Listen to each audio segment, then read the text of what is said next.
Assalamu alaikum Aziz Tulaba. Welcome to the course of International Relations conducted by ComState Institute of Information Technology, Virtual Campus Islamabad.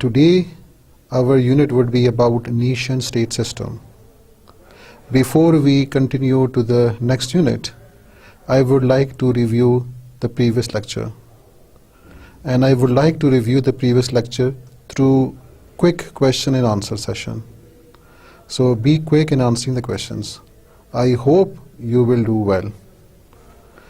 So the first unit was about international relation, definition and scope. And let us revise through these questions. Who used the word international for the first time? Yes, the answer is Jeremy Bentham. In which year this word appear? The year is 1789. What is the other significance of this year?